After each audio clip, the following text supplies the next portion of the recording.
Can you still see my screen? Did I mess it up? Yeah, just go back to present mode. Apologies for the technical difficulties, everyone, and thank you for being here. I'm sure everyone is having as busy of a week as we are, so. Yes, it is. The lead up to November 1st is always a very exciting time in college admissions land. We are happy to be here, though, and happy to talk to those of you who have students who are entering the college admissions process and who are a little younger and are wondering what the latest is in the standardized testing landscape. So thank you for joining us. My name is Rachel Elmer. I'm the director of our college admissions team here at Private Prep. Emily, I'll let you introduce yourself. I'm Emily LeBaco. I am the director of test prep and tutoring curriculum here at Private Prep. So we're gonna jump right in here. We have a quick 30-minute presentation, and we can also save some time at the end for questions. As attendees in Zoom, you should have an option to either use the Q&A function or the chat function, and that will send questions our way. We'll hold those toward the end, but feel free to send them as you think of them, and then we can spend a couple minutes at the end answering any questions. But we also appreciate everyone who registered sending in questions in advance. So all of the questions that you sent when you registered, we should have already wrapped up in kind of our presentation here. So I'll take a look out for that information. All right, with that said, let's jump in, and we're going to start with some test prep stuff. I know that is very front of mind this time of year. There's an ACT on Saturday, so it is front of my mind as well for my students who are working on test prep. So just wanted to start with an overview of the test prep process.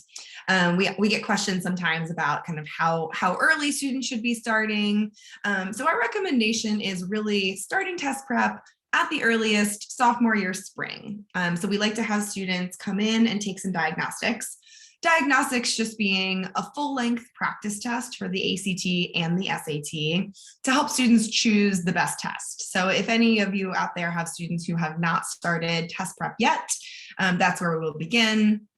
It does not have to start sophomore year spring, though. If your student is a junior, you still have plenty of time left, but that's kind of the best beginning to the process, having students come in and figure out which test is going to suit them, which one they're going to be able to make the biggest gains on. And then we typically plan for 3 to 4 months between those diagnostics and the first real ACT or SAT. And we find that most students do their best when they take 2 to 3 real tests through the process. The first one, it's their first time, it's a little bit stressful, they're still learning, but it's an important step in the process so that they can then go in a second or third time and kind of have the best possible result there with the test prep process. Now, online versus paper, when we first did these presentations at the beginning of COVID, was a much bigger discussion. But at this time, the ACT and SAT are still taking place for the most part only on paper, at least in the United States. At some point, we suspect that the ACT and SAT are going to go online. The ACT had announced online options that they ended up pulling back for this school year. SAT has told us that they are looking into it, but haven't really given us any updates. So status quo there with testing. Generally, students are going in, they're taking the test on paper, they're taking it at a school on a Saturday or maybe a Sunday. And that's the process that we are getting students prepared for in that format at this point. But updates may come in the future. We certainly try to keep our finger on the pulse of those. So if anything changes there, that's something that we'll be sending information about. All right, next slide, please, Rachel. I also wanted to include some information about the PSAT because this is very recent. Many students were taking the PSAT last week, or they may be taking a second option next week. So just wanted to mention the PSAT. We often get questions about kind of the importance of it, depending on the student's age. So freshmen and sophomores, when they take the PSAT at school, are either taking the PSAT 8-9 or the PSAT 10. These are really given to give the students a chance to practice, to get a sense of what a standardized test like this feels like. It is a little bit of a shorter, more watered down version of the SAT that they'll take later on, just to give students a chance to see what it's like. It's really designed for practice. The scores really are not going to be of any importance, but it is a good opportunity for students to just go and see how they can do as a freshman or sophomore, maybe get a sense of how much work they're going to want to put in when they start SAT or ACT prep. Juniors, the PSAT has a little bit more importance, but still nothing major. It's always something that we don't want students to stress about. So it was offered on October 13th. There is a secondary one on October 26th. And so junior year, the PSAT has some importance potentially. More still, it's mostly just good practice. But juniors who get a top score on the PSAT are then going to be qualified for a national merit scholarship consideration. There is more to the process after that, but students will hear whether or not they're a national merit contender later on. And scores will start to come out for the PSAT in December, early December. So students who potentially are high scorers on the PSAT will know more later. But again, we mostly just want students to think of these as practice and something that can help them get ready for the ACT or SAT as juniors and maybe seniors.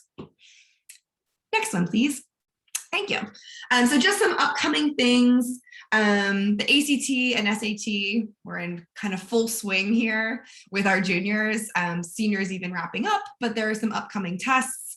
The ACT is this Saturday, but then again in December and February and April, generally offered about every 2 months throughout the year. The SAT, November, December, and March. So lots of tests if your student is just getting into the test prep process or thinking about starting. They have many opportunities between now and when they kind of get passed off senior year to admissions. One update from last year that I think is of some importance to students who are paying attention to kind of the extra things they might want on an application. The SAT used to offer subject tests. So these were shorter exams that students would take on biology or math level 2, which was kind of pre-calculus heavy. But the SAT is no longer offering these subject tests. So they're not something that students need to be thinking about or worrying about. One less thing for them to be working on. But it does mean that we've had a bit of a shift in the last few months toward AP exams being of a bit more increased importance. Now, AP exams are only things that students who are already in an AP class should be thinking about. So this is not something that students need to run out and say, I want to take this AP test in May. Their teachers have it covered for the most part. So students who are in AP classes will be thinking about taking their exams in May. It is something that there's extra support for. We're working on adding additional practice tests for students who want some extra support for APs. But at this point, students should be thinking about doing their best in those classes and knowing that those AP exams are on the horizon. And we did just see some information from the College Board that as of now, the plan is for all AP exams to be administered on paper. The last 2 seasons with COVID, we had some online options, but it looks like at least as of now, they're going to kind of stick with the usual plan of May 2022 AP exams. All right, I'll pass it off to Rachel. Well, first, I'm actually going to put you on the spot and ask you a question. So a few people asked about super scoring policies, and that often goes hand in hand with what used to be called score choice and asking which colleges require you to send all your scores. These days, it's really only Georgetown as the final holdout for that. So the vast majority of colleges and universities no longer require students to send every test they've taken, which means that some students feel a little bit more freedom in taking the test and not worrying about a test being on their record. But the flip side of that I am starting to hear from students is, great, I can take the ACT 5, 6, 9 times. And I think even on the test prep side, that's not something we necessarily want students to do. So I heard you mention we recommend 2 or 3 times, or we tend to see that sort of yield the best results. Could you just, from the test prep side, explain why that is and why you would not recommend that all students go out and take it? Yes, absolutely. So, I mean, first of all, that's just too many, right? We want students to also have a little bit of a balance of, being a teenager and school. So we want them to, our model and our process is that we really get them prepared for that first test. So I mentioned that first test being the one that we maybe don't expect them to score quite as well on. They're going to keep growing from there, but it's not a throwaway. It's a really important part of their process. So that's why we want students to be preparing for 3 or 4 months, taking multiple practice tests so that when they get into the time when they're taking real tests, they're ready. The 2 to 3 number comes from data that we've collected in past years.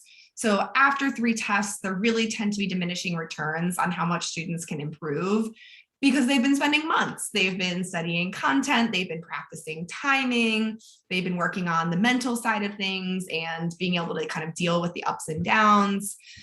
So we really do believe that after that second or third test, they probably have made about as much progress as they're going to make. They probably have a fabulous score. They probably improved a lot from where they started, and we're super proud of them. But yes, at some point we'll say, we don't want you to just go on with this forever. It's not what's best for you. The scores you have are the scores that are going to be an important part of your application. So definitely do not want students taking the test 5, 6, 7, 8, 9 times. It's just not necessary. Thank you so much. So on to how the testing works in the college admissions process. That's why students are doing the testing, of course. And I'm going to begin by saying I wish I had a lot more answers for you than I do about who is going to be test optional for the class of 2023 and beyond. As many of you may know, this year, the majority of colleges that went test optional due to the pandemic have remained test optional for this application cycle for 2021-22, with a few notable exceptions. For our students, probably the biggest impacts are the Georgia State University system, so University of Georgia, Georgia Tech, and the Florida State system. Those schools are requiring tests this year, but the majority of schools have remained test optional through 2022. There are some schools that, as this movement began last year, decided to go ahead and plan for 3-year pilot test optional programs. We have a list on our website of those schools, and we can send that out in the follow-up to this webinar as well. And we're updating that as frequently as we can. But schools like Tufts, Elon, Boston University, Cornell just announced that they will extend their test optional and test-free policies for the next couple of years. So there are some that we know about. And of course, schools that were already test optional before the pandemic remain so. But most schools, there's a big question mark. The big state schools, the Michigans, Wisconsins, places like Tulane, the Ivies, minus Cornell, we don't know, which is one of the reasons why we are trying to make sure students who are juniors are preparing for the tests so that they have the most possible options and can prepare for any eventuality depending on their college lists and where they end up applying. So a lot of TBD, and stay tuned on that front. But just a refresher for everyone, the difference between test optional and test blind. You may also see this written as test free, which is considered a more inclusive term, but it's probably more frequently written as test blind. Test optional students are welcome to submit scores if they have them, but they are not required. Admissions offices feel very confident in reviewing files without the testing. So they told us last year. So they really are doubling down on this year. And of course, the testing is submitted. It will be reviewed as part of a student's file. If a school is test-free, like the University of California system is right now, Caltech is for last year and this year, parts of Cornell are test-free. Students can send all the testing they want. It will not be reviewed as part of their file. So those are pretty different from each other. And just want to have all of us to have the same framework for understanding the role testing plays in the process to begin with, because that can help you evaluate if test optional is for you, when you should apply test optional, when you shouldn't.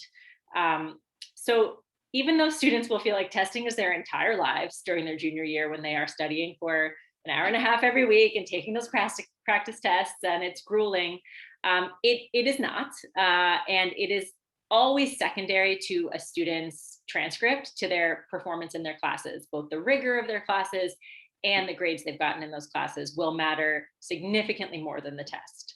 The standardized test exists to support that academic profile, to confirm or give context to the story the transcript is telling. So that's the reason why admissions offices felt pretty confident in evaluating files without tests, because it already was the less important part of the academic profile. Together, they work in tandem to help admissions officers answer this fundamental question: can a student do the work here? Can they thrive at my institution? And so sometimes testing can be really helpful in helping them evaluate that decision, especially if, for example, a student is applying from a high school they may never have had applicants from before. So they don't really have context for what a 4.6 means at that high school. A standardized test can help in that case. Or a student who perhaps is on an upward trajectory throughout high school, got some B's as a freshman, B's and A's as a sophomore, A's as a junior. If that student has a 33 on the ACT, those A's junior year really match up nicely with the score, and the score supports that story. So those are cases where testing can really play an important role. For a lot of students, testing may not support that story. And that's when we get into the question of, should I apply test optional? Should I not? But in all cases, testing is secondary. The transcript is the most important piece of the puzzle. When they don't have the testing, what happens? Well, they're going to put greater weight on the other aspects of a student's application. These are quotes from the Cornell website. They were one of the more transparent schools when they first changed to test optional policies. And you can see that they're very open about what other aspects of a student's file they're going to dig into in the absence of testing. So first and foremost, again, challenging courses. They're going to look at the rigor, they're going to look at the grades, and then they're going to look for academic preparation in other areas that are maybe less quantitative, but they're paying just as much attention to, like a student's teacher recommendations. Are there extracurricular activities reflective of academic promise or interests? Do they have, you see other kinds of testing here, that's where things like APs can come in.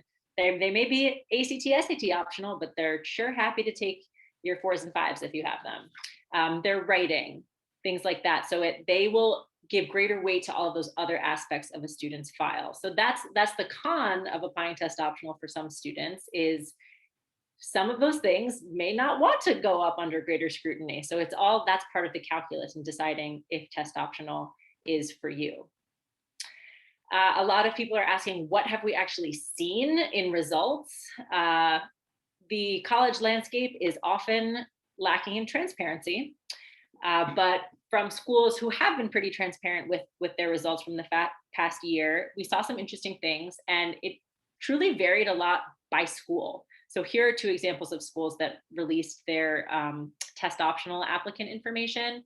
Tufts, you can see in their early pool, 57% of their ED applicants did not have testing, and 56% of the students they admitted did not have testing. So they really admitted students without tests at nearly exactly the same rate as students with tests. This came with some increases in their enrollment. This is application stats, but also their enrollment of first-generation students, students from historically marginalized groups. It gave them a big bump in applicants overall, which we saw across the board last year. The most record-shattering was Colgate, which had a 103% increase in its applicants, which was pretty astonishing. Penn, in contrast, had a lower number of applicants who applied test optional, which to some extent is a little bit self-selecting because of the students who may have been interested in Penn to begin with, and a lower percentage of the students they admitted didn't have scores. So through some of these numbers, we can start to see perhaps a little bit of the nuance of which schools might be privileging scores a little more than others, but it's not an exact science. Unfortunately, I know everything I'm saying is like, kind of, it depends, but it does. And we also hope to have much better data for the class of 2023 after this year's class applies, because the information from class of 2022 is more likely to reflect the landscape for current juniors, given that testing availability was far wider and most students who wanted to test could test as opposed to the year before. So even these data that we have to be taken a little bit with a grain of salt. So to the question, should I apply test optional? Everyone who's considering this, first of all, many students apply test optional to some of their schools, some of the colleges they're applying to, and not all of them. That is really common. And that's another reason why we are encouraging students to follow through on the testing and see where it takes them, because they very well may apply with testing to half or 2/3 of the schools on their list. depending on where they fall in a school's testing range. The first question a student should ask if they're considering applying test optional is, does my score fit with the story of my transcript? A student who is a straight A student in the most rigorous courses at their school, if that student cannot crack a 26 on the ACT, which we see, which happens, that is a prime candidate for test optional. That is a situation where that test is bringing down the academic profile.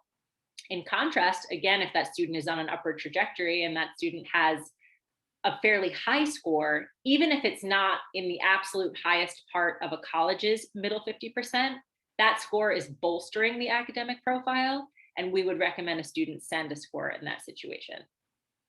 So we want to take all of those factors into account, and you will likely do it by college, by university, unless it's a really dramatic difference between the transcript and the test score, and you know across the board this is going to bring the student down. Or we also see some students who just start in a really low place with the testing, and even with a ton of preparation and everything they can give, they may not reach a score that is going to move the needle for them enough that the process is worth it. And so that's one really great result of this shift towards test optional, is some students can actually choose not to undertake the process at all. I will say that is fairly uncommon, but we do see that happen as well. So that's my spiel on where we are with test optional. What questions can we answer for those of you who are here?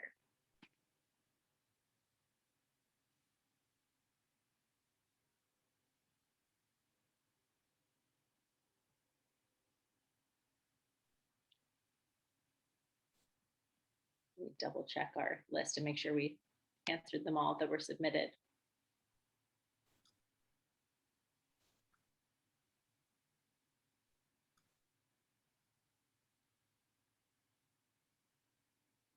We did. Awesome. So if anybody has a question, you can throw it in the chat or in the Q&A. We'll hang out for a couple of minutes. But at this time, barring any questions that come in, I think we can say goodbye and thank you all for joining us. We really appreciate the time with you. Rachel and I spend a lot of time thinking about these things, so it's nice to be able to share our knowledge with everyone, and also wishing all of your students best of luck for wherever they are in the process, and that we are here to answer questions. You can always email your director if you are a private prep family, or respond to the email that was sent about the webinar, and it will find its way to us. And we will send out in our follow-up email some of the links we mentioned, or links that I mentioned at least, about what schools are test optional at the moment and what we know for your reference. Yes, we have lots on the website. I'll plug this. Under library, there are a wealth of blogs posts that we have written that have information about kind of all of the things here that we keep up to date. There is a testing landscape that I update every week or 2 weeks with what's happening with ACT and SAT and AP exams. So constantly kind of keeping an eye on those things. Someone submitted a question. Do you recommend, if your scores are below the middle range, to not send? And also, are the middle range scores composite or super score? Good question. So to answer the second one first, yes, if a school super scores, we can assume that the admitted range they post, that they publicize, is in fact the super scored results. So yes to that question. It really depends for a student applying to a school where they're at the bottom end of the middle range or below the middle range. I think in most cases, the answer would be probably not. But there are some cases where we would say yes, especially if the student is that student whose grades junior year are significantly higher than they were previously, and their score is very good. So, a student who's applying to a school where the middle testing range is a 33 to 35, that student has a 32. We would think really carefully about whether to submit or not, and how that fits with the student's academic story. And we even might change the decision depending on whether the student is applying early decision or if they're in the regular pool. In ED, we might say send it. We might feel more confident. There's often a little more room for error, a little more grace given to the ED candidates if it's really a part of their story, versus the regular pool where we're seeing acceptance rates sometimes of 2 or 3%. We would probably say don't send it. But that's an answer that would be unique to your student and their circumstances and their academic profile.